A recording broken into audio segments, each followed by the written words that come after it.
A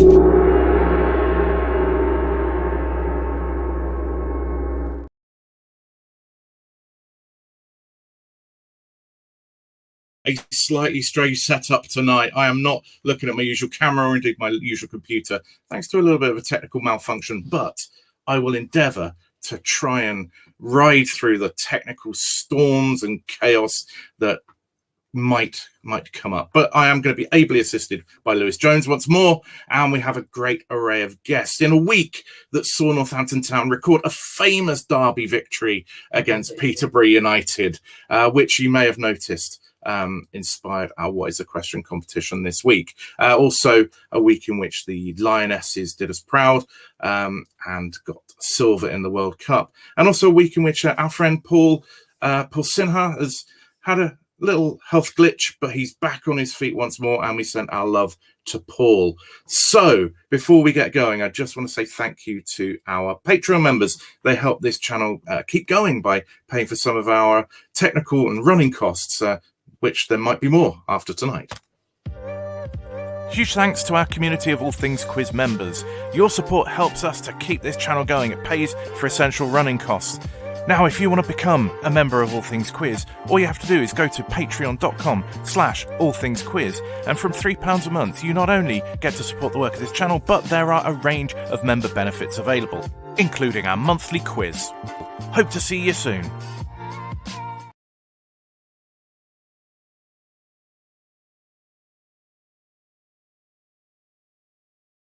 The noise came back. I can't really see the chat very well, but I will be relying on Lewis to be spotting things as well during the course of the evening.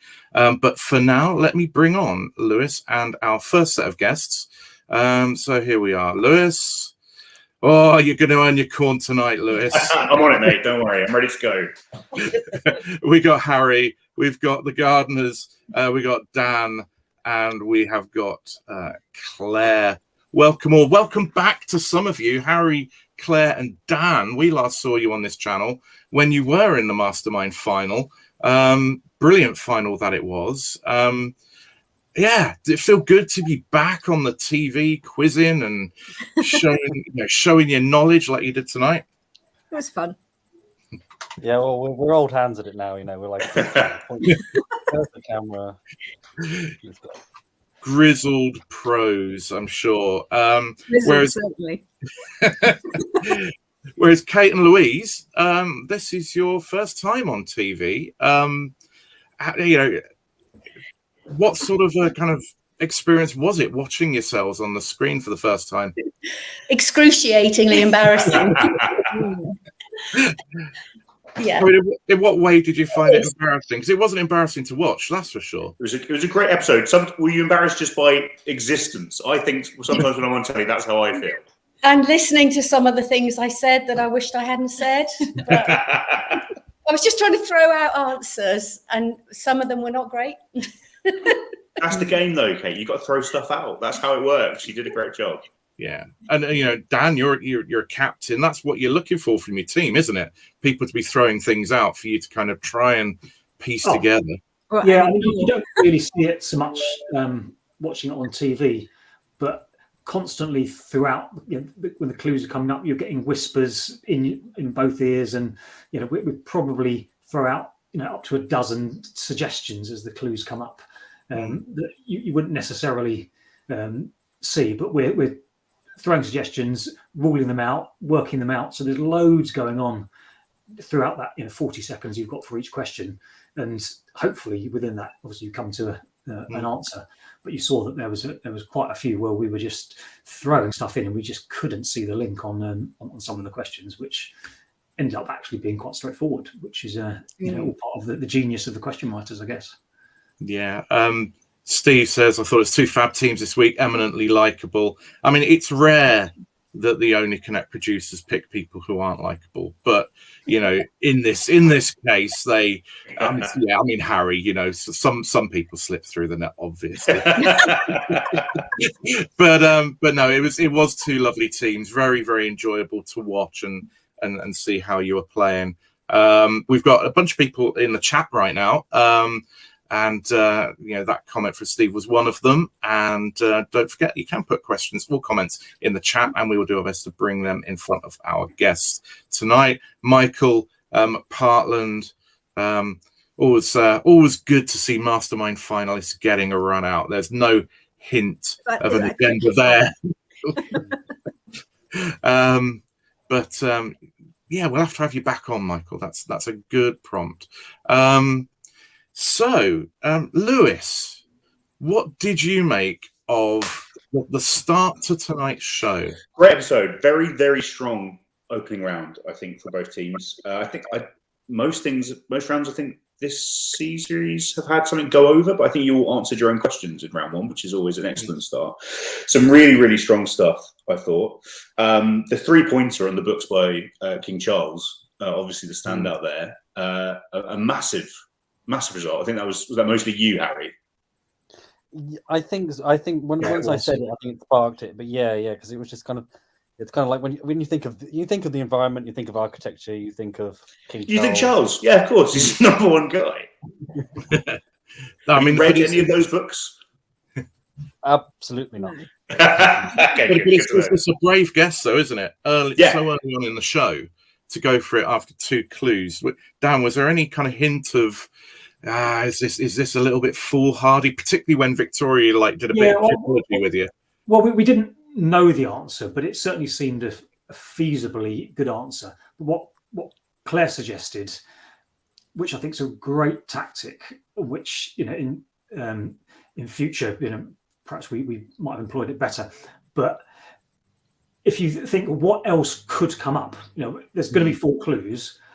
What else would there be? And Claire suggested Old Man of Lochnagar, which is probably the only book that most people have heard of by him. So that sort of made it worth going for, because we knew that there would be other answers that would fit in.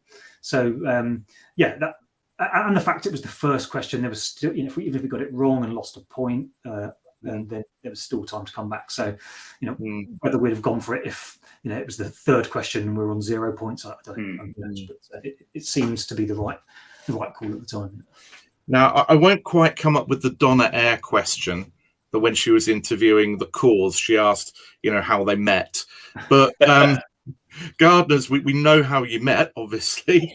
But kind of obvious. but at what point did you start thinking, let's put ourselves up for potential humiliation on national TV? I guess because we like watching the show, and we just thought, let's just give it a go. I mean, why not? If they don't want us on, they won't have us on, and it's a laugh. We had the best time ever. We really enjoyed it. And everybody says it's the most fun on TV, and it certainly is. Yeah. I mean, and everybody does, and for good reason. But it still must be a little bit daunting. So your first time in a TV studio, first time going through all the things that these other folk have been through several times before. How relaxed were you when you went into studio? Terrified. Yeah, I think we were terrified. I was terrified before we even got there when we found out they were the Mastermind finalists, which was a little bit It was really. And we knew that before we even turned up at the studio, and that was a bit intimidating. And then it was just terrifying. And I just watched myself on TV, and I'm going. So you must have felt better once you got that first answer out of the way. When okay, we're not humiliating ourselves. We've got a point in the bag. That must have felt good. Nice to have the first point in the bag. We just didn't want to be absolutely awful and get 0 in the whole game. Yeah, I mean that is the dread, isn't it? And it's kind of glad that we didn't have round 2 before round 1, because I think you might all have felt brutalized after that second. In terms of the rest of that first round, Dan, I've got one question for you. Yeah. Horned. Controversial. No. Horned Viper. I mean, very deliberate. I didn't want to sound pretentious. If any show where being pretentious is de rigueur, It was a conscious decision not to say horned. Was it? Okay. It was a topic of discussion before. It was one of the important things we had to establish before we entered the studio. We go. Doesn't Victoria say in her book that it's horned? In the Only Connect quiz book? Oh, I'd have to say I don't think I read it once I realised our team wasn't in it. It is on my shelf. I've got it here. I can say. I'm sure there's somebody in the chat who can have a quick look up. Michael McPartland obviously diving in on this one. Always say horned, not horned. Absolutely. Yeah. If we had the poll feature, I think that would be up right now, getting a vote. Braden McDonald is saying the Gardners are iconic. Is this somebody you know? No. Don't just stand. Thanks, Braden. Yeah. Keep going, Braden. You've got a fan club. Quite rightly, you had some really good answers in that first round, Gardners. I thought really good work on that first one with things ending in a letter. That was one of those ones where I think the question's a bit wishy-washy. There should be it needed a bit more impetus for it. But I would have been asking for as many clues as possible before I was like, oh yeah, it's just that then. But you did that really well, and you got that one. And then I thought you did really well on the red and yellow flags one, because I felt like some of the later stuff I had no clue what the last one was, and it seemed like you were in the same place, right? You knew China, you knew Catalonia, and it was like, I'm not a member of the MCC. I don't know. We're just going for the whole plucky underdog motif. Yeah, best way to be. That's how you become iconic, no doubt. That's what you meant. Indeed. Well, we'll see what Braden says about the qualifications for iconic status. One thing that was an absolute shock for me tonight was that we had Snooker Loopy, and you didn't have to sing the chorus. I mean, what has happened to Only all the words to the whole song? I was so disappointed all that we didn't get players who were in it. I was delighted when that came up. So it was an interesting question, because the first song, Going Loco in Acapulco, it's a song, obviously, I know, but from the snippet they played, I couldn't get to the chorus and the name of the song quickly. They chose a very difficult bit there. Time goes so fast that you take a next one, because in your head you're trying to sing it, but you can't sing it quicker than it's actually being played. So it took us all the way to 3 and 4 to get the link, and then I wouldn't have got the second clue, but I think if I'd played 15 seconds of clue 1, I'd have got it on clue 3. But you can't afford to do that. No. So it's been a quite singing-like series, I've found. Disappointingly, met for some, others I know delighted. But that would have been certainly a good one. Anyone up for it? I'm Red. I don't know the after John Redwood my way through it. I think I know all the words, but let's say that for another time. But for quizzes out there, if you want to learn the order of the coloured balls in snooker, it is the only way. It's the only way. Yeah. So that's a useful mnemonic. I thought your chap's answer was really nice, Gardners. Great answer. It was, leather trouser protection was probably the point to go for, but it was nice answer. Did you feel you talked about the mastermind finalists in front of you, but as that round was going on, did you kind of start to forget that and just get into the game? I think we just were so excited to be there and be on the show that we've always watched at home. And then to actually be there felt very sort of surreal, didn't it? Yeah, it's just super exciting. Was there anything about the experience of being on the show that took you by surprise? That because it was your first time on TV, you thought, wow, I never knew they did it like that? I guess all the cameras pointing at you. Yeah, loads of I thought the studio was pink and blue. Pink and blue, and it isn't. Spoilers. I think it's probably fair to say that the Gardners did so well, because between me, Claire, and Harry, we've got loads of TV experience, not just Mastermind. I think Claire's been on about 20 TV shows. I've probably been on a dozen. Harry's been on most of them as well.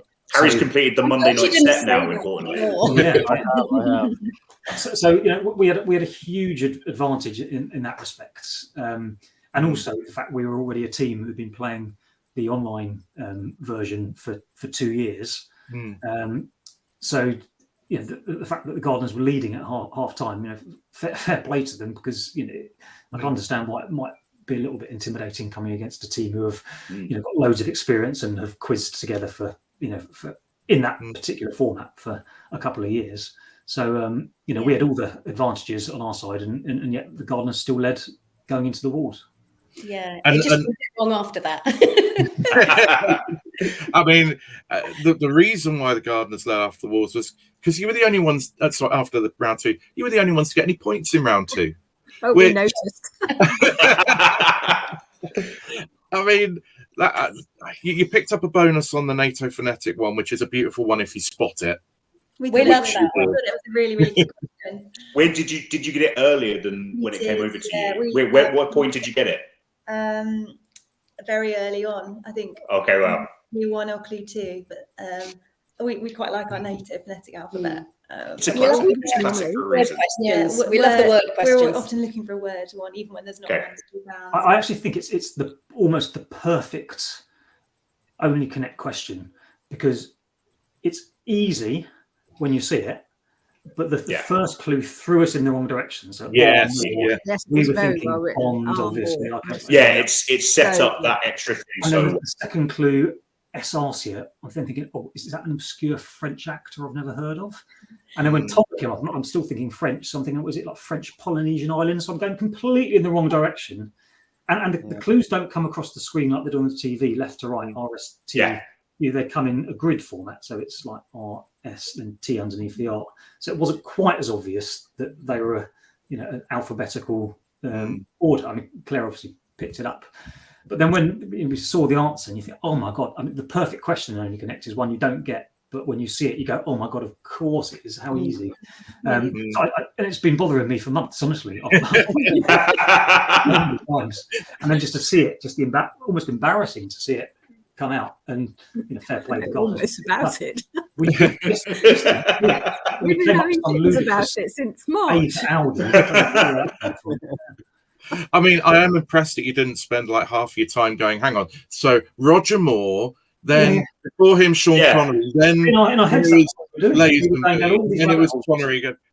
I mean, that's the genius of the question, that they obviously wanted us to think Moore is Roger Moore, and then go off and Bond or actors or whatever. And we went down the garden path, and it was exactly what they wanted us to do, and it flummoxed us. And it was, I think it's a brilliant, almost a perfect question that anybody at home could get, but probably most people won't get until they see it. Totally agreed. And we've got Yi joining us from China right now in the dead of night, saying she'll call that OC staple. That the NATO phonetic alphabet is the gift that keeps on giving, indeed. So Gardners, when you pinched a point, you're thinking, okay, we're kind of getting back into this now. So all we need to do is get our next connection, and then we'll be fine. And then we have 1, 2, 3, 4 connections in a row, or sequences in a row that no one gets. And Gerard's saying the Dimensions one was evil. And that was yours. Horrid question, I thought. I love my TV. I'm going, what connection can there be between these TV shows? Seeing nothing. What was going through your minds in that moment? I think even watching it back, I didn't get the answer. I don't remember it. No, I didn't get it either. I had no clue what that was. Even watching. But again, it's there, isn't it? Again, you look at it and go, oh yeah, it's so obviously there when you see it afterwards. I thought tonight actually the writing standard was really, really high. It was a really good set of questions, as tricksy as they were. But yeah, this run of 4 unanswered ones was a fascinating game to watch. Just watching both teams sort of hold their nerve throughout it, I'd have absolutely lost my mind. That motorway question, again, brilliantly misdirection.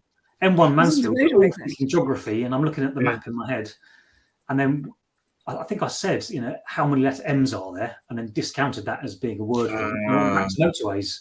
And then we're thinking, well, where's Ambridge? And M3 goes that way. And some Welsh thing for M4. Brilliantly misdirected us on what was again a relatively easy question, and it was another one we missed. So I think we were in the break while the Gardners were doing their wall. We were beating ourselves up a little bit over missing things that we probably should have expected, having watched the show for years and been doing the online version as well. So again, credit to the writing team for making those little misdirections send us in the wrong. It's different when you're in the studio from when you're watching it at home, though. That's all I'd say. Definitely, yeah. It is. You know, you've got the clock counting down, and you know there's jeopardy if you buzz in and give something wrong, and you give the opposition a chance. I think the Dimensions one was hard for me. You know, as a non-scientist, it was like I was never going to get that. I think the next three kind of fall into the. Of course, you love Dimensions, Michael, but the other ones fall into the sort of you either see it or you don't, but they're not impenetrable. That you just have to be in the right mindset. But that month's one was really interesting to make you, because the information's there. You know that we spring forward, fall back, but to use that just to do that extra little thing in your mind to go, you know, we all know that rubbish poem about how long each of the months are, but just to do that little adjustment was a really nice little trick. That they it's one of the ones where I think if we probably had about a few more seconds, we probably would have landed on. Well, it's probably going to be in October simply because it's not going to be February. Yes, and it also both teams with your answers were agonisingly close. You took the right sort of guesses, but just went the wrong way. Yeah. You picked up the descending Jiminy downwards one, Gardners, which was nice.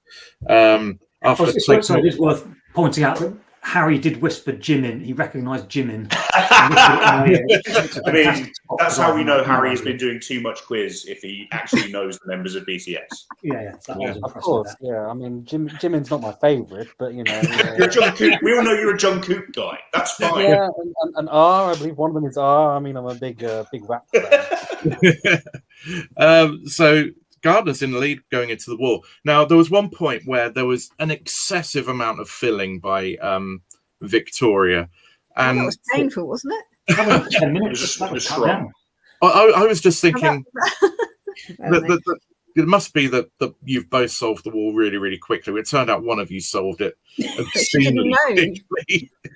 I suppose that's why it got left in. Yeah, exactly. Yeah, it was padding. But Gardners, I mean, one of the beautiful moments of that wall was ironically when you fished Liverpool at the very last second. It was just super. It's fair to say we don't know a lot about football. But you knew enough, which was made it great. The fact you fished your way through it was really great to see. Even with the prompt. There might have been a footballer called Fowler who might have played for Liverpool, and that was literally. And there was. Yeah. There was. Yeah. Kevin Keegan. Yeah. So that was a nice fish out. But you'd only got the two groups in regulation time. Had you practiced walls? Had you practiced and thought about your technique going into the show? I think we had, really, hadn't we? We had tried to do it, but there were just too many Michelles on that called wall. Michelle. And we just ran out. Michelle heavy. Yeah. And then I was imagining people were called Michelle even when they weren't. Because again, one of the really impressive things of your wall was the spotting the French body parts really quite quickly, which amongst everything else, I mean, I did French to GCSE, and I doubt I would have. Well, I'd have probably got fixated on visage being in there, to be fair. But yeah, I mean, I think that was just a really, really good fetch. You know, there was some. You know, sometimes when you don't solve the wall, it's easy to kind of beat yourself up and feel, we didn't play it well. But there was some really good play in amongst that. How did you feel after it? It's just what you know. And I think we knew French and we didn't know footballers. And it just could have gone either way. And what we got, really. Yeah. Yeah. Well, after that, of course, you know that you're rather hoping the opposition have a similarly tough time on the wall, which kind of turns out they didn't. I mean, I didn't time it. I really should go back and find, how long it was an impressive solve. There was really ridiculously there was no short. fat on it, was there? You guys were just straight at it. Well, we Saw actually the quarks immediately. Yeah, we had the wall sort of open up for us because we spotted straight away the quarks, and Claire saw it within about 1 second. But it's a very quizzy thing. If most normal people wouldn't know what a quark is, but if you do a quiz, you don't need to know what one is, but you know that they've got weird names, and you probably know that there's 6 of them. So if you can quickly identify those, because there was like up, down, front, west, loads of directions. That just took out all the sort of red herrings from the other groups, and it helps if you do quizzes regularly, semi-regularly, to have that subject. And then once we had that in, the Rebeccas pretty much presented themselves, and then the way they appeared in the grid, it was like 4 on the left, the Warminsters, and 4 on the right, the Warpaths, and so it was. Yeah, we were lucky to solve the lines in the right order. Yeah, it made it fall very nicely. And can I just say, if anyone's gets upset about it, I know it's not pronounced Leominster. It's Leicester. Yeah. I mean, I very much doubt that anybody watching a quiz channel would be that pedantic. Yeah. That said, I was so annoyed when the Chiron said types of quark. Dan had even said their flavours. Lazy from the editing team to have types of quark come up. Indeed. So that was fantastic. Fantastic performance by the also rounds on that set. And that set you up in a really good position going into Missing Vowels Gardners. Again, buzzer quizzing is a very specific experience. Presumably you've not played buzzer quizzing really before going into studio.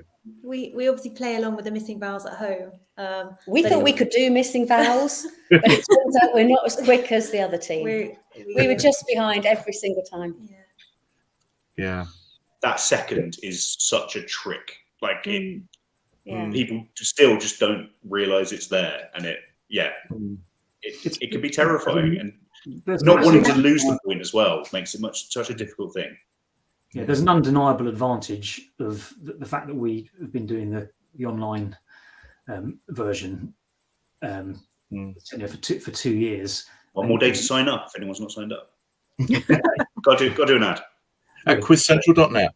Yeah, you know how quick the buzzing is on that. How quick you need to be, and all of those answers, we all knew the answers on both sides, but just the weeks and weeks of practice that we'd had just meant that we had that sort of fractional advantage that that it makes it look like we're totally dominating, whereas both sides know the answer. And obviously you wouldn't have seen, but there was a rehearsal beforehand, and I think we had 8 Missing Vowels, and we were just pressing it and then working out almost the answer in the second between them, saying our team name and throwing it over. So we sort of knew we were ready to go home after the rehearsal because I think we just made 0, so it was like, this is good. It's practice. It's nothing to do with knowing the answer or not. It's as you sort of you go there through. There is time to get the answer, isn't there? If you don't know it, but it's high risk, but there is time. I got a message from my son. He says, "I can't believe I beat you to the cycling question." And I had to put out with a pause, especially for the audience. You educate him on that one. Gardners were particularly unlucky with the first buzz because it was the one which was white chocolate from Switzerland. And I think I was probably thinking, because I think it looked like there was clock in there. So in my mind, I was thinking it's some cuckoo clock, and then just I don't know whether that's what happened with you, but I thought I saw it, but I didn't. Gardner and I had both pressed thinking it's something to do with the cuckoo clock, and then we realised it wasn't, and then we were like, "Oh, we better not buzz anymore if we don't know." I think I knew that the cuckoo clock wasn't invented in Switzerland, so because it was invented in Germany. So as soon as it came up, I thought they're not going to put cuckoo clock because of that, or they'll put something that makes you think that. Tricky. My immediate thought. Yeah, it was unfortunate because what you needed was to be getting in there and getting a few points under your belt and get a bit of a run and swing the momentum back in your direction. Alas, it didn't work out that way, did it? Because they were just very, very good. Also rounds on the buzzer, picking up all 4 of those in the Invented in Switzerland one. So yeah, it was. You had your moments, Gardners, in that round. Even so, you still got one of the words. Very well on the animated films and rap stuff. Which, I thought some of those were really, really tough, and there was some really great. I think that was Andy just making that up. Actually, I'm not sure. Yeah, it was a good effort, and I think also Rans are a well practiced team in the format, and I think that showed, as well as being fantastic quizzes, very well practiced in the format. Did you come out of it thinking, okay, we've got one more show? Actually, now we know how it is. We kind of got a better insight on how to play the next one. Yeah, I think we just, as I said, we so enjoyed being there and taking part, and we were like, oh, we got to do it again. And then it was just exciting. And also, Rans, you got the win under your belt. I mean, there was no jeopardy in the first round anyway, because you knew that you were going to get another game anyway. But that must have given you confidence. Did you know who some of the other teams were this series, or did you have a clue on what sort of form you might need to do well? I was aware that Louise was playing. Yeah, I knew the Mercians were coming next week, because I'm often a Mercian. I've been a Mercian before. I'm more Mercian than some of the members of their team, but but no. So I knew they were on. So I knew they'd be tricky if we ever crossed paths. But no, I was relatively blind other than them. Yeah, we didn't meet any of the other teams really until we played them. So the Gardners were the only team we met on the day of that recording, and then we saw another team, another match had just finished, but two teams we didn't recognise. I'm a Devon person. I've played for the Mercians as well, and I did say that was because the quality of the Mercians is not strained. Oh, that's poor. But somebody had to do it, didn't they? So before we let some of you go at least, because we've got the UCL team coming up. What was your champagne moment of tonight? Favorite question, favorite answer, favorite moment? Start with you, Harry. I think, that's a difficult one. I think probably if I was thinking personally, probably the King Charles one. But I think between us, working out those answer smashes of both teams of the rap artist and animated films was a really tough missing vowels. So I think we acquitted ourselves well there. Excellent. Who should Claire, go to you next. My champagne moment is the way we solved the wall, A, so quickly, and B, with us each having something to contribute to it. Nice. I really like that. Really teamwork there. Great teamwork. Dan. I think I've got to say that NATO phonetic alphabet question, despite the fact we got it wrong, I just think it's the perfect question, and the fact that it's bothered me for the last just shows what a great question it was, and it was the one I was least looking forward to watching back, because I know all my smart ass mates will be texting going, "Oh, I can't believe you didn't get that." So I think I'll struggle to see a better question in the whole series than that one. If I'm being honest, I think that was nice. Kate. I think for me it's got to be the footballers from Liverpool, because I was so waiting for Victoria to say, "What are you talking about? That's just rubbish." And she said, "You're right." And she looked as surprised as I did, and we were both surprised. And that was quite a fun moment for me personally. Brilliant. Yeah, and quite rightly so. Louise, how about you? Yeah, I think we both just looked at Mum, and she just so Mum saving the day. Absolutely brilliant.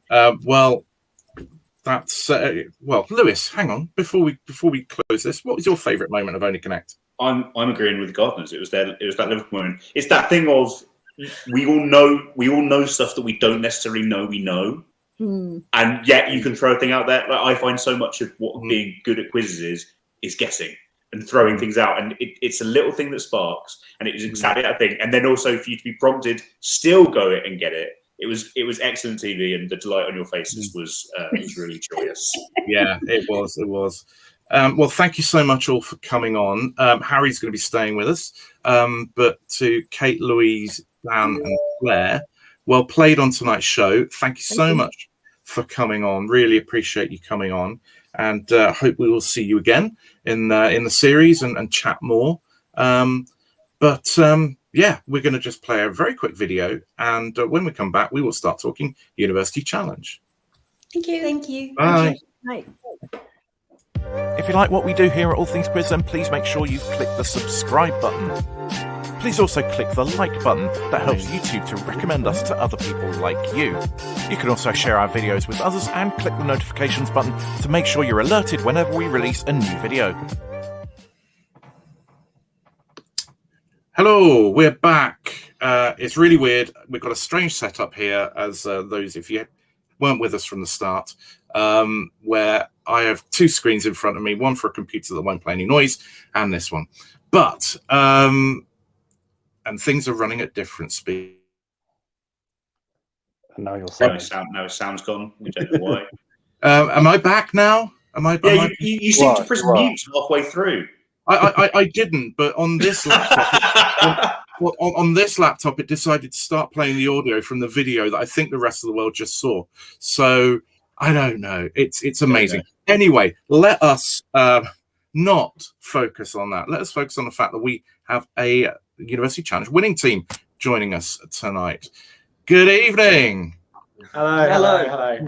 Can you hear me? That would be a start if you can. Loud and clear. Great. Yeah. Brilliant. Congratulations on your win. Have you had some sort of viewing party tonight? Is there stuff going on? Okay, we're just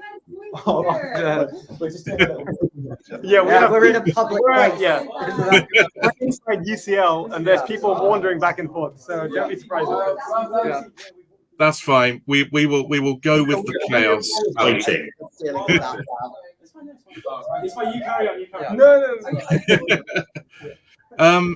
So yeah, well done, UCL. All right, thank you very much.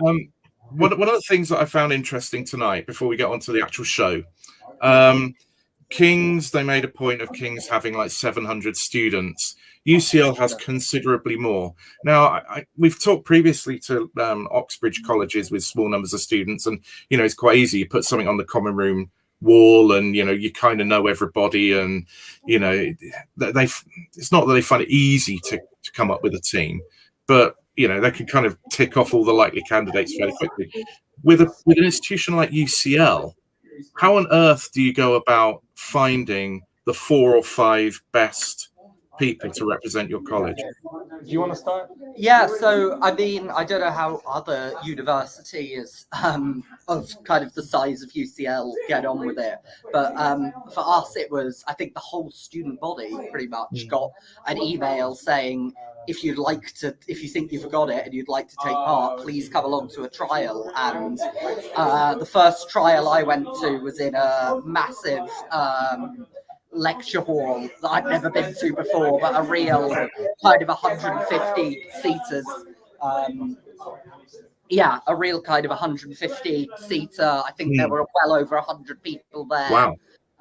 And that was a case of a bit like, I don't know if you've ever done like a mental maths exam at school, where everybody sits there, everybody's got an answer sheet. The lecturer was our head of student union at the front, reads each question 2 times, and you just have to write whatever you think, and then I think they just graded them. And then I guess the top percentile, I think there were simultaneously about 6 of these trials going on. I think it was like half online, because I did one on Zoom, and then Jacob did an in-person one. Yeah. So there's 100 questions, and you just do them. And then I think it's very easy. They just literally find a cutoff number, and whoever gets enough progresses to buzzer rounds in person, and whoever doesn't. Yeah. So then after that, it moved to, did we do 2 buzzer rounds? I think we did 2 buzzer rounds. Yeah, so you do a first round, and then they pick people out for the final, again, based off simply scores. And then essentially you do a final with about 30. Yeah. I think there were probably 20 people in each buzzer round, and at the round there were, I guess, 4 maybe buzzer rounds going on simultaneously. So it was a kind of pyramid where the final buzzer round had about 25 people competing for. There's actually 5 slots because there's a reserve member who has to be there in case somebody falls sick on the day or something like that. But yeah, it's probably, I'd say 25 into 5 in that final buzz round. And it's like, it's sort of elimination. So essentially, like, they'll start reading, and then they'll be like, okay, you've made it, go away. And then that person gets taken out. And then there's 24 left who are buzzing, and then so on until you get the 5, which is, so, I mean, it's kind of stressful, but at the same time, it helps in terms of, like, it allows people to buzz a lot. So, like, when it was James and Jacob, they were literally buzzing on the same things, and it would be James, Jacob, whole Finlay. And then they got picked out together, I think. Yeah. So it was pretty much like, you two are equivalent, done, go away, and then other people have to figure out what's going on. Yeah, I'd actually previously, I'm on a 2 years master's course, and I'd applied in my last year, and I think got to the final trial but hadn't got through. This year I had a real, I'm not intending to do a PhD, so this is my last. this is your shot. And how? Yeah. To what degree did you try and then kind of balance the relative areas of knowledge? Because it's one thing kind of whittling down and coming down, with your best. Well, there you go. All right. Steve's asked a question. I shall not repeat it. So to what degree were you trying to balance the team out? I don't think we were told very recently it's everybody here were the first to get to 100 correct questions or something. So if they were secretly looking at going, oh, this person's getting a lot of chemistry questions and this one's getting a lot of music questions, let's put them together. I don't know. We don't have input on the process, right? So it's last year's team who ran everything. So they were just with Mary from the student union and Katerina, who I think who works for UCL. So essentially, they just sit there and then they announce, okay, Ali Izzatdust, you are through to the next round, and then you're through. So you don't understand why you're through or how you're through. Just okay, and you're happy to be through. That's all that matters. Pretty much. Yeah. That's it. Well, I mean, there has to be a process, but what they did come up with was actually a really nice, balanced team. How was it decided that Saw, your captain, was the captain? We picked. Yeah. So we picked the captain and the reserve between ourselves. Yeah. Okay. And I think what qualities were you looking for in that? I think in Tayana's case, a lot of it was we were told, actually, we got a load of great advice from last year's team, which was pick one of the quieter people. And I think Tayana was the one of us who didn't put herself forward to be captain. And it was like, great, we don't want a situation where you've got the captain thinks they've got it right and another person thinks they've got it right and the captain can just overrule them. So it was good to have somebody who I think would be neutral. They have to be someone who listens and can filter the information. Yeah, I think that's a really good idea. Also, like, Tiana's areas of knowledge overlap the least with us because she's a medic, so she's the scientist. And, when she knew stuff, we didn't want to waste time by us. It'd be like, Tiana, what is this bacterium? Then, and that. And then I sit there going, I don't get that. So it's much harder. And so having picked your team, having picked your captain, to what degree were you practicing as a team? Did you compete in Quiz Bowl? Did you practice online? What gets a team like yours match fit? So I think initially we had a lot of these kind of big ideas of we'll do pub quizzes, we'll do the kind of Quiz Bowl things. And we got sent a huge load of resources by previous teams. But in the end, we just ended up, we got the union to rent out a room for us every Thursday. And we met for 2.5 hours and we would watch back the previous week's episode, play along with buzzers. We assigned each other homework. So this week you're going to learn all the moons of Saturn, for example. And then there'd be a bit of usually just sporkles kind of to try and reinforce that knowledge. But I don't think there was too much. No, I mean, it wasn't very formal. We usually, we came together to watch the episodes and then we'd spend, a couple of hours, maybe 2.5, just together. And once the episode was done, we would find some other thing to do, whether that was, watching along another. We got buzzers from the union. We would buzz along. But then other than that, we would just find some sort of quiz to keep us occupied. But other than just the learning of stuff that you did through that training, do you feel like you guys bonded? Clearly, you guys have got a good rapport. There was a really good rapport on the show. Do you feel like you're fast friends now? Is it something that's bonded you together for life? Yeah, most definitely. Yeah. Great, that's really good to hear. We love it. Yeah. Great. And then, so the episode itself, being in the studio, being under the lights, how was it? How did you feel? It was a strong start. I think, Ali, you got the first buzz. Yeah. Obviously, you had a nice little lead after the other team had gone into negative points. How did it feel during the game? I think so. Before the game, Amel comes, and Amel's great. I don't know what Paxman was like. I've heard other things, but Amel comes and he has a great conversation with you. You run a few practice rounds, and the bit at the beginning where you have to say hello, we had to practice that like 2 or 3 times. So we were quite in it by the time. We're getting moved. We'll just. Do you want to take your stuff out? Yeah. We can still speak. Yeah. Hi. Sorry. We're on a little tour of the student union bar. We've lost the video. We've got audio. We can do. It's a podcast. Yeah.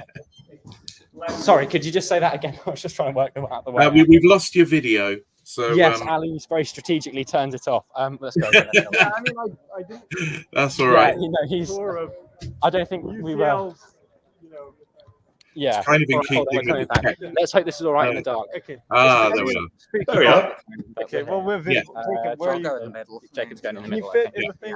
Okay. Fine. Yeah. Okay. Hi. We're back. Really sorry about that. That's all right. This must be a first for the show. No. Yeah.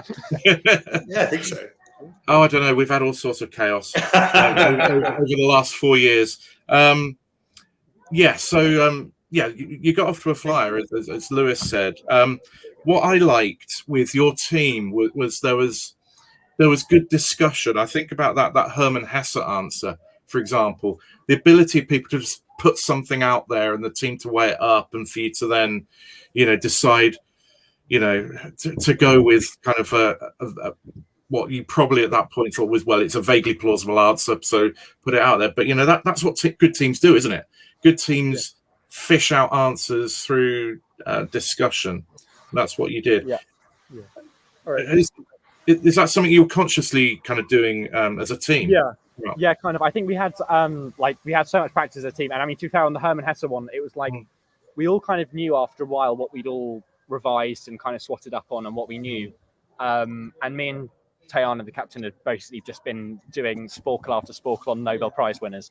So we were just trying to work out which one was the German out of all of them and do that. So I think we, between the 4 of us, had quite a good idea when we were discussing of who kind of has the best shot out of all of us.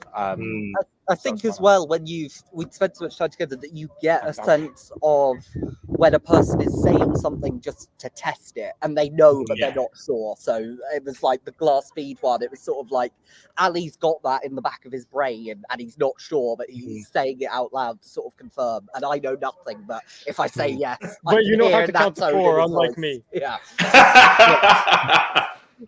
Because honestly, I just didn't think the counted. In my brain, I don't know why. I get that, Ali. Yeah. I was like, okay. Yeah. I don't know if you spotted it happened on Entire Woman as well. Oh yeah, they cut out my fingers counting to 4 on Entire Woman because it said 4 words. I was like, To be fair, they cut out a few embarrassing things. So it played very nicely for us. That game. Good. Yeah, you're always looking for a sympathetic edit. I think there was another moment which I thought was interesting, and I wonder if this is tactics or whether it was not conscious, but it was the Khartoum answer where the opposition had buzzed in incorrectly, and you came in with Khartoum, and Amol made a comment of you could have waited to hear the whole thing, but then maybe somebody else would have buzzed in and got it wrong. I'm assuming there was absolute certainty on that answer at that point, rather than just forgetting it was a buzzer race. It wasn't a buzzer race. There probably should have been more certainty, I'll say. So it was like Season of Migration to the North. It's a good book. I recommend it. But it had a really cool front cover, and it was by a Sudanese modern artist. And then, I imagine kind of every university challenger, that ended up in a Wikipedia deep dive into Sudanese and modern art. But so I kind of had it in the back of my mind, from the beginning of the question, there was something going on with modern art in Sudan, so presumably Khartoum. But I kind of held off for a little bit, and when the guy buzzed in and said Dakar, I kind of thought after that you're not going to get a points penalty, so I may as well just go for it because I've got an idea. But it was definitely not certain. It was more just kind of may as well. May as well go for it. I read this book once with a nice front cover. I may as well get it. Well, that's as good a reason as any. I mean, I guess if you're behind, then actually you don't want to be wasting time and you want to be coming in. But it was just an interesting comment by Amal that actually maybe you think, well, I'm the one most likely to know this, so I might as well come in rather than have somebody come in and buzz and say Switzerland or something. Well, it's wrong because you'd think that actually it would probably be a bit obvious if it was Cairo. So it's almost like in my, because I kind of recognize the name of Salahi, but then again, if you were kind of thinking about it, Khartoum kind of felt because it was like just a capital on a river. It seemed like the most, in a weird way, it kind of seemed like the obvious one to go for. You know what I mean? Yeah, it's definitely what I would have gone for if there'd been like 5 minutes. If there'd been 5 seconds silence, I would have buzzed in with Cairo. So Khartoum is kind of. Yeah. So tactically, the correct thing there, I think, to come in. There are a couple of issues tonight where we talked last week on the show about strict rulings, but as long as it's strict and consistent, it's fine. Tonight there was a couple where it felt a bit inconsistent. So there was the one where he said, "Oh, we wanted the character," and allowed another go at the answer, but then the Mendelssohn one didn't. I can't remember. No, actually, that did get a prompt, didn't it, as well? Yeah. I don't know. It just felt like there was no prompt when just Dido was given. Yeah. Oh, yeah. That's the one. Yes. Yeah. I mean, interestingly, as we were watching back, we remembered, and it was cut out that I don't know if this is too much behind the scenes, but no, we love it. Give us more. I can't remember her name. Zechariah from Kings. In the studio had a real argument with Amal and with the showrunner. Well, not an argument full blown, but like a real who knows Mendelssohn has a sister kind of thing. And there was a good 5 minutes.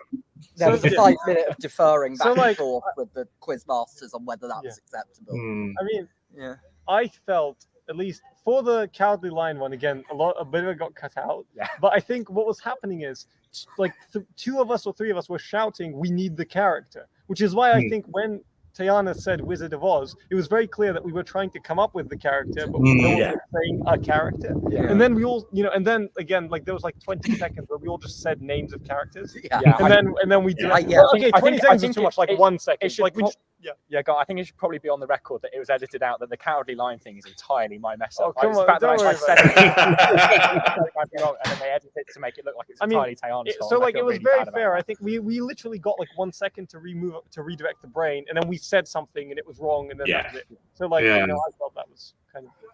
I was thinking you hit on something interesting there. With sometimes I think we spoke about this before, that you don't remember the small parts that you're trying to be asked for, right? Like if it's the character. I know that I think there was another one, Ali, where the question did ask for, it said she, but then you didn't remember if it was a he or she in the question, and you get that thing where you're like, I'm doubting what I'm going for now. So fun fact, there was some hearing issues in this one because I had this twice where instead of 18, who was 1866? I don't remember, but there was 18 something and I heard 19 something. And then on this one, there was he and I heard she. No, sorry, there was she and I heard he. I still can't get it right. And like, so I completely messed that up, not because I didn't think the answer was what we were saying it was, just because I couldn't hear properly. And like, obviously, my own fault, I should have listened better. But like, it was very funny because it was the second time I was just like, "Oh, this again." And it's that because of the studio dynamics, because Amal's voice would be, I guess, put out through speakers or something. But sometimes that doesn't carry well in TV studios. Was it just? Yeah, I think it was just. Because I think Amal's been brilliant. He's like, he's a great question master. They couldn't have chosen a better one. Yeah. And that's interesting to get that level of kind of support for him, because there was a lot of skepticism before or when he was first announced. But certainly the general general feeling is one of approval. The number of questions that we're getting through now in a series. As players, I guess that's what you want, isn't it? The more questions, the better. Yeah, I mean, it brings you close to having a heart attack, I think, in the studio. But, it's good. And it's weird as well, because we practiced with the Paxman episodes, didn't we, obviously, because that's all we had. And it was kind of then strange not really knowing what to expect, because, I mean, it hasn't really been at Amal's speed since, like, Bamba Gascoigne, really. So it was kind of weird. It's like, a whole new world kind of thing. But it was really good fun. I think it helped as well that... by the time we got in, I think this is episode 6 of the current series, and I think we were the 6th to film. And so by the time he got to us, he was really hitting his stride. And I think watching this series episodes, you can see he's become a lot better at kind of bantering with the students. He's going for a sort of nicer tone than Paxman, which is there's real warmth, which is really good to see. But yeah, I think by our moment, he kind of got to this is how I'm going to do it. Whereas I think some of the earlier episodes, certainly watching, you could see he was as nervous as the students. I mean, we obviously never experienced the Jeremy Paxman period, right? But like for me, from what I saw and felt and how it played, I think they couldn't have chosen a better person, and it was just top notch. Or both on a human level, like you really felt a connection with this person, like it was a genuine human being who cared about this as much as you and was a fan of this show and wanted you to do well. And on a question level as well, because I think like it's kind of fast paced, strict, tough, but at the same time, it never there was a lot, it never made you feel dumb, even when you were completely dumb. Like, you know what I mean? Like sometimes you were so far off that like me, if that was me, I'd be like, what are you talking about? This is genuinely that, you always felt good, and it never knocks you off your game, which I think is the most important. So I think as a quiz master, he's just absolutely fantastic from what I experienced. Yeah, and because he's going so fast, if you do have a big mess up, you can always he's moved on to the next question immediately. You don't have the first half of him saying the question where you're thinking, how did I get that wrong? Which, I mean, certainly both today as we were rewatching it, I remember in studio, I remember thinking, oh my God, we've only just got to the music round, for example. It feels like we've had about 30 questions or something. I think it's really good, though, because, from a TV production point of view, the one thing you don't want in a quiz like this is to freak people out so that they're not buzzing, so that they're not giving answers, they're afraid to say something stupid. So, conceivably, you could put people off, from having a go. That's not going to make great TV. If every question is running long because people are afraid to buzz. Oh, here we go. This is Gerard.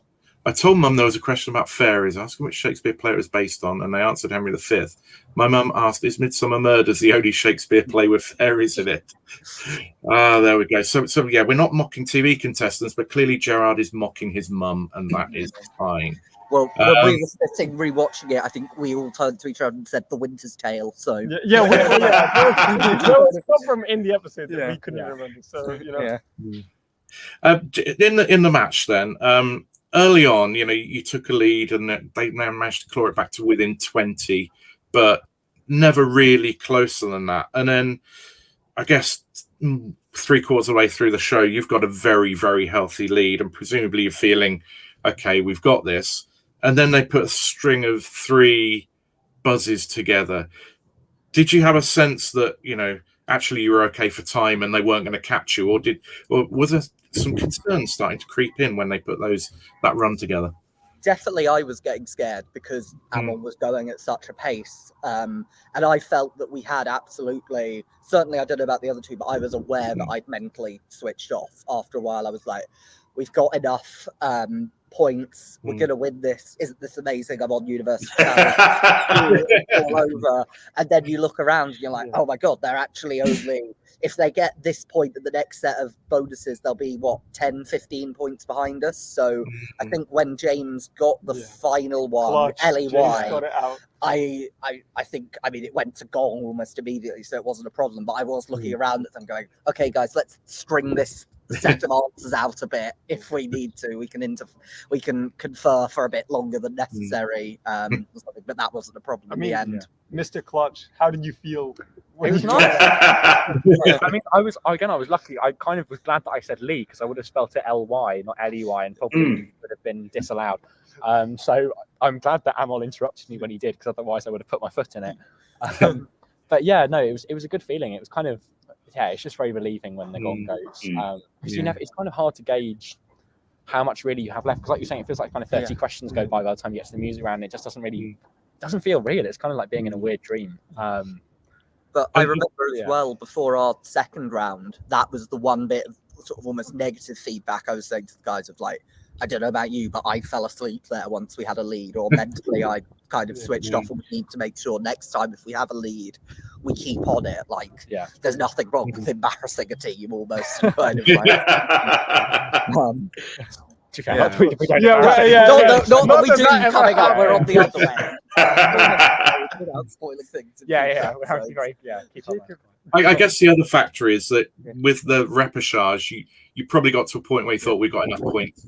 Even if we lose this now, we're going to be coming back. Maybe you don't think that clearly at the moment, but Yeah, I don't know, because I mean, look at Oxford Brookes and teams like that who put in a ridiculously high-scoring match.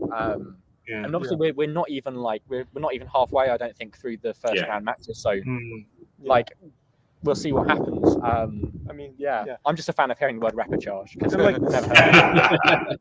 I mean, I think we kind of knew, but at the same time, I think it would have been a massive lost opportunity. Having led the entire way, if you then have to play another game to progress to the same round, you don't want to go in the repechage. Come on, we don't want to blow this. Like we had it in the bag. Let's just keep on it, and then we can get this done. I think that tension would actually be quite uncomfortable in some ways. It would be nicer to kind of lose with an obviously low score, I think, than go 5 or 6 weeks going, are we still in it? Are we not? Kind of, I don't know. I don't know how it works but presumably they need to play all the games before they know who they can call back. So thankfully, we never had to find out. Yeah, exactly. I could tell from experience of 2 quiz shows that when you're waiting to have the call that either show up or no, sorry, that is excruciating. It really, in both cases, I was the right side of the line, but it just is. A nightmare. Although in one case it was like, yes, but you can travel up to Glasgow and you might have to do a playoff, so you might not even get on screen, and that would have been agony. Anyway, it all worked out. Before we just talk a little bit more about questions, and then we think about kind of champagne moments. Is there a moment when you're on University Challenge when you think, yes, I'm on UC? Because I can imagine if it was me, it would be the first time I buzz and I hear my name. Is that the moment where it feels really real to you, or is it before then?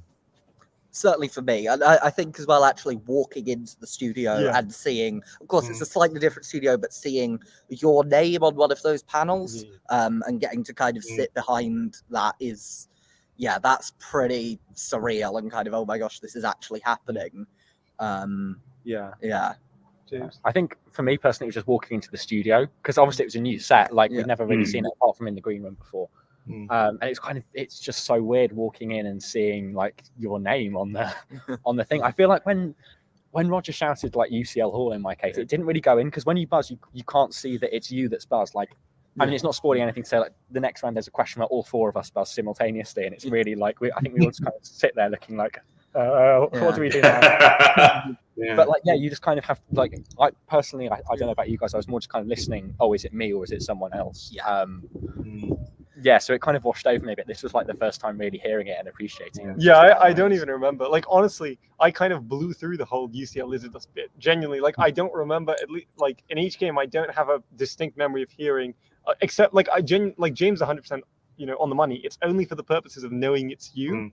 You're not actually caring that it is you and thinking it's me. And the other thing is because, well, this again isn't a spoiler, but like it's so fast, the game, that you don't have as much time to think as the later Paxman episodes. So you use that time when you're hearing your name to confirm the answer in your brain. So you don't have time to be like, oh, Izzatdust, how cool is that? You're like, okay, I'm thinking the answer is Tokugawa. Let's not make sure I don't blow this in the 3 milliseconds that my name lasts. Certainly, as I said earlier, I had a kind of adrenaline dissipation moment around maybe like 20 minutes in where I was like, okay, we've got enough things. We've got enough. And then I went, wow, I'm on University Challenge and I'm probably going through to the second round, kind of, which was a real bloody hell kind of like smiles all the way home kind of thing. Harry, have you ever had that thing? You've been on a few shows now. Well, when I was on University Challenge back in 2014, I remember because we lost and we were kind of we knew we were going to be reasonably close to being higher scoring losers, so we were kind of a little bit in that kind of we kind of came out disappointed, but with a slight spark of hope where we were, but we came joint fourth, so for some reason we didn't make the cut, so.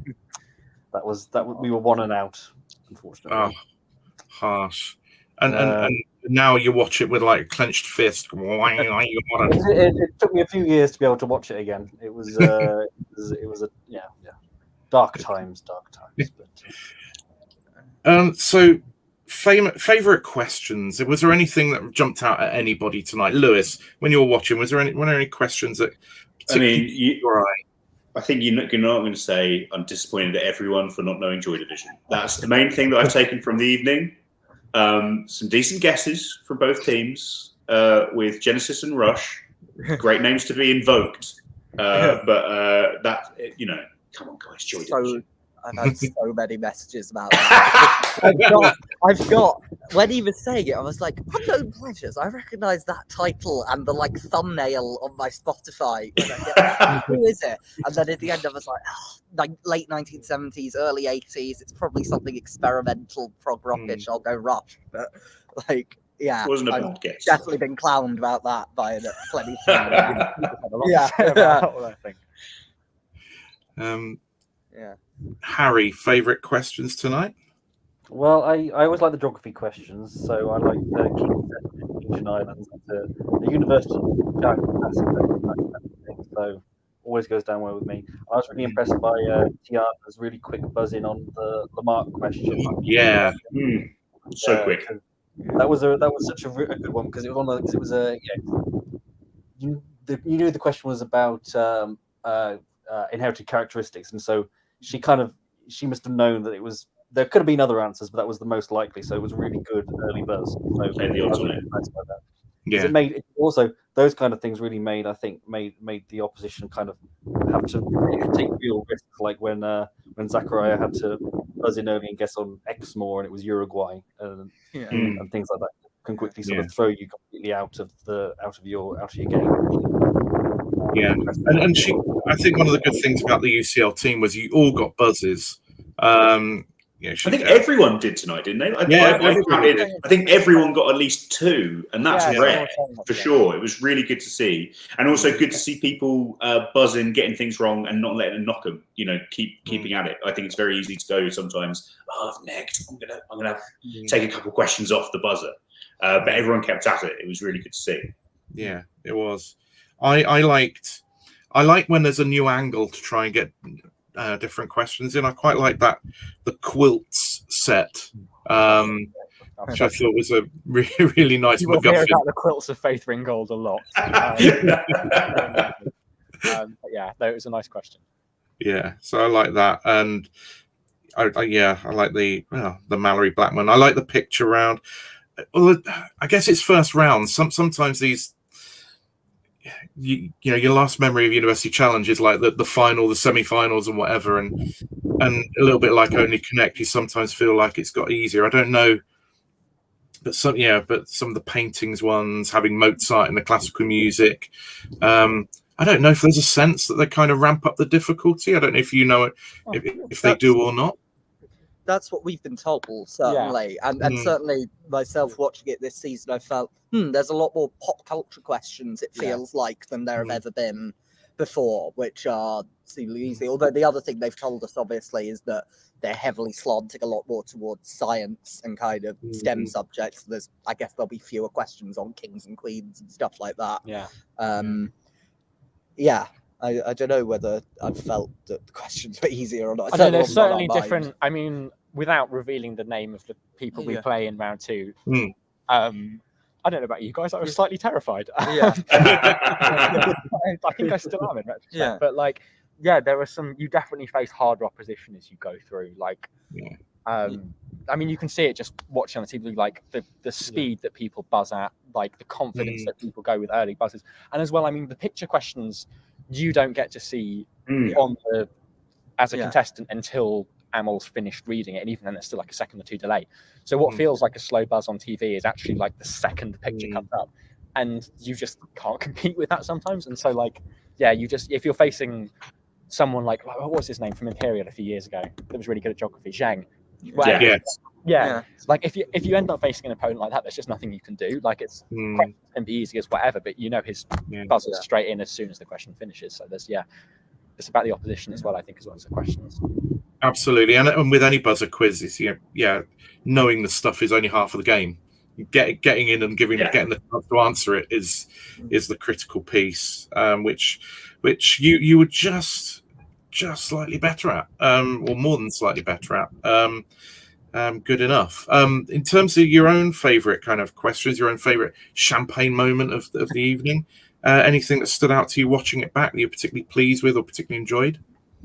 Jacob, yeah, I mean, for me, it has to be the triple axel one. Yeah, I've got so many messages about. I didn't know you know anything about ice skating, and the fact of the matter is, I don't.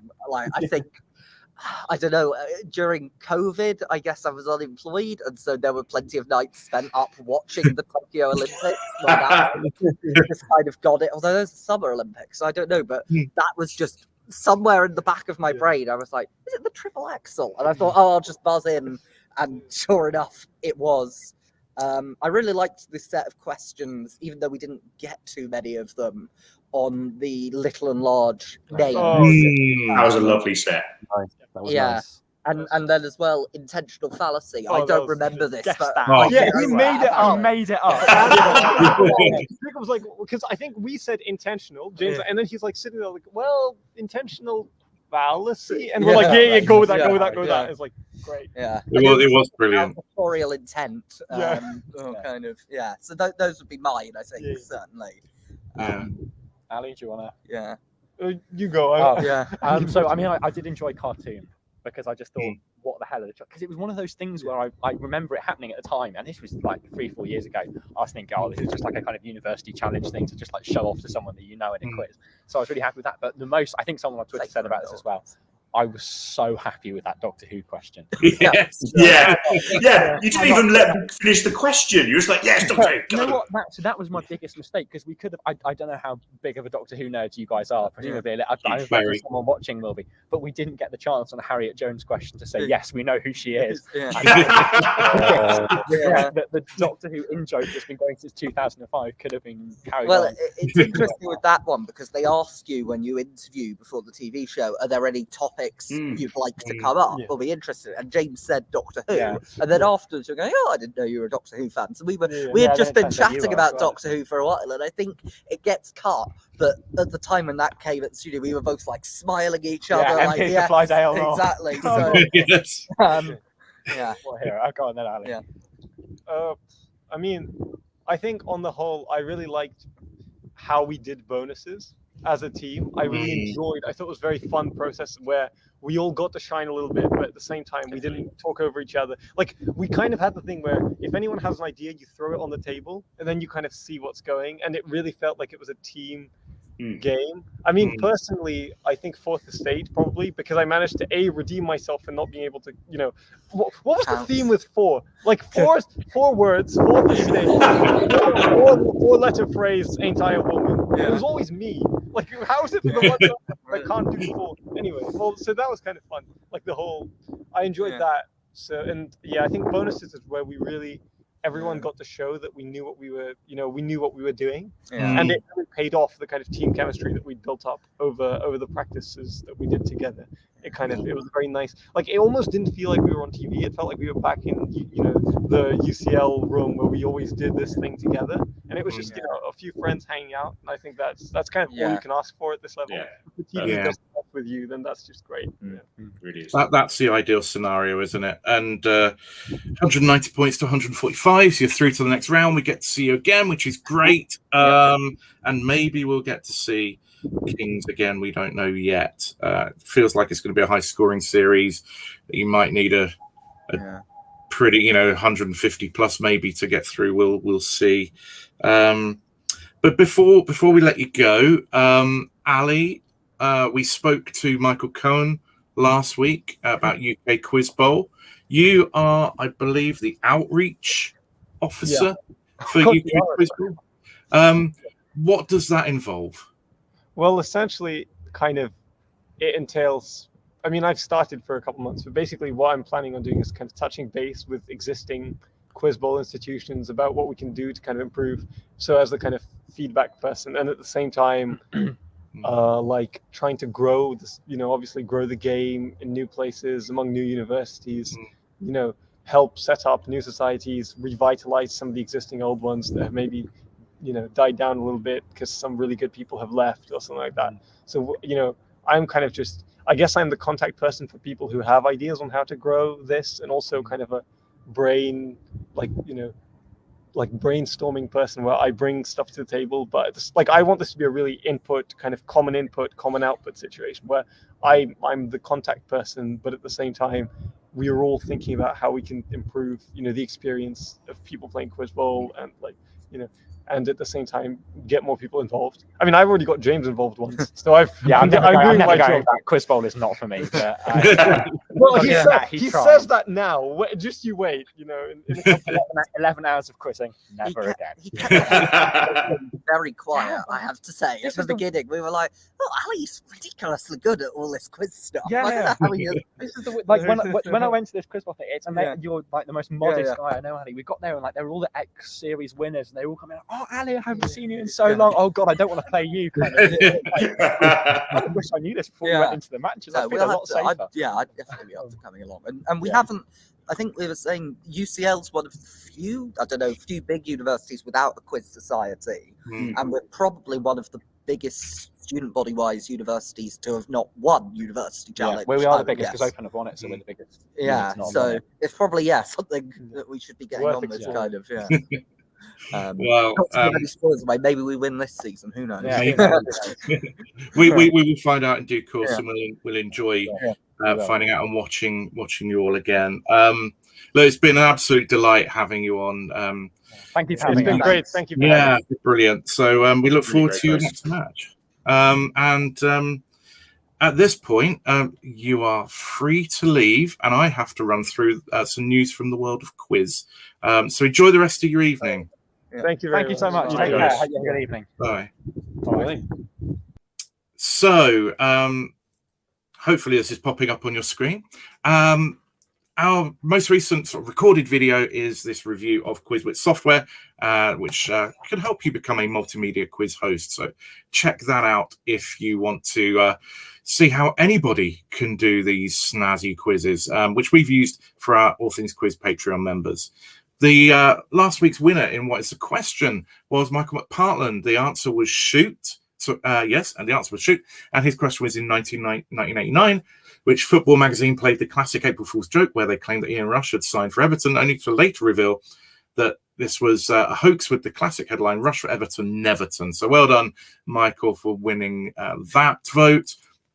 On Sunday, we released the answer Claret in honour of the mighty Northampton Town, and people have been putting in their questions. We got 36 of them, and you can now vote on the long list at tinyurl.com/WITQ Claret. We're going to be putting that out on our social media right now, so you can vote from now.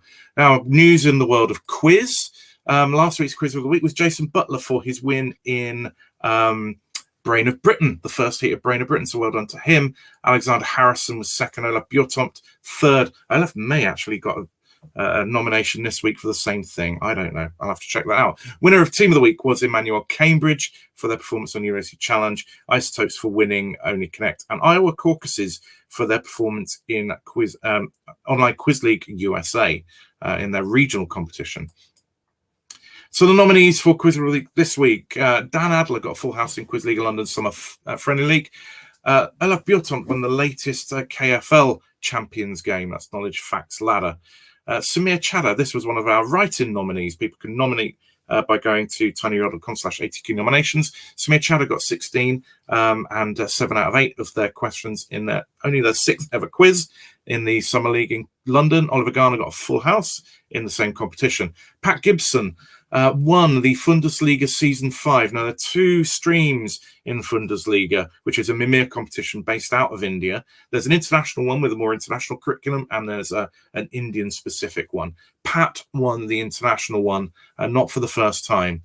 MK Ultra had its 6th running at the weekend. It's a Buzzer Quiz Tournament in Milton Keynes. Joseph Kroll was the top individual player. He gets a nomination for that.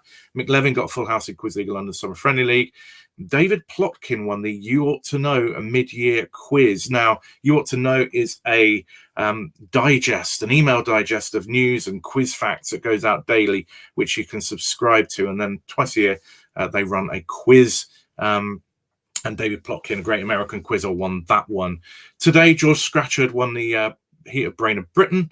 So well done to George. Fantastic quiz. You'll have seen George last year on Mastermind. McKinney Sizemore won Pop Solos. That's the Online Quiz League USA's equivalent of the Pop Culture Challenge. Samantha Subramanian won the Indian running of Bundesliga Season 5. And Ian Tom's got 2 full houses in Quiz League London Summer Friendly League last week. Team of the Week is the nominations. Crabs, who won the MK Ultra competition. They are a fantastic team. They were terrifying. I played against them at the weekend, and I sat there really 30 minutes while they absolutely dunked on us. It was a pleasure though. As teams should. That was Alexandra Hardwick, Thomas de Bock, Joe Middleton Welling, and Jeremy Assanchi. So well done to them. Puppet on a String got 2 wins in Quiz League London Summer Friendly League. Again, one of the write-in nominations. Quentin Quarantino won the highest aggregate Quiz Nations Asia Pacific match of week 2. Now, they got the highest score of the week, which was 52, which beat a team that got 51. So they needed to get that highest score. They're a fantastic team. Sandy Shaw-Jan got 2 wins in QLL's Summer Friendly League. Trust the Butt in the OQL USA Cup got a win of 17 points net. So the handicap is meant to bring the teams together and level. They got another 17 points on top. And we got, of course, UCL, who won tonight's University Challenge, and also Rands, who won tonight's Only Connect. You can vote at tinyurl.com/QW21org23.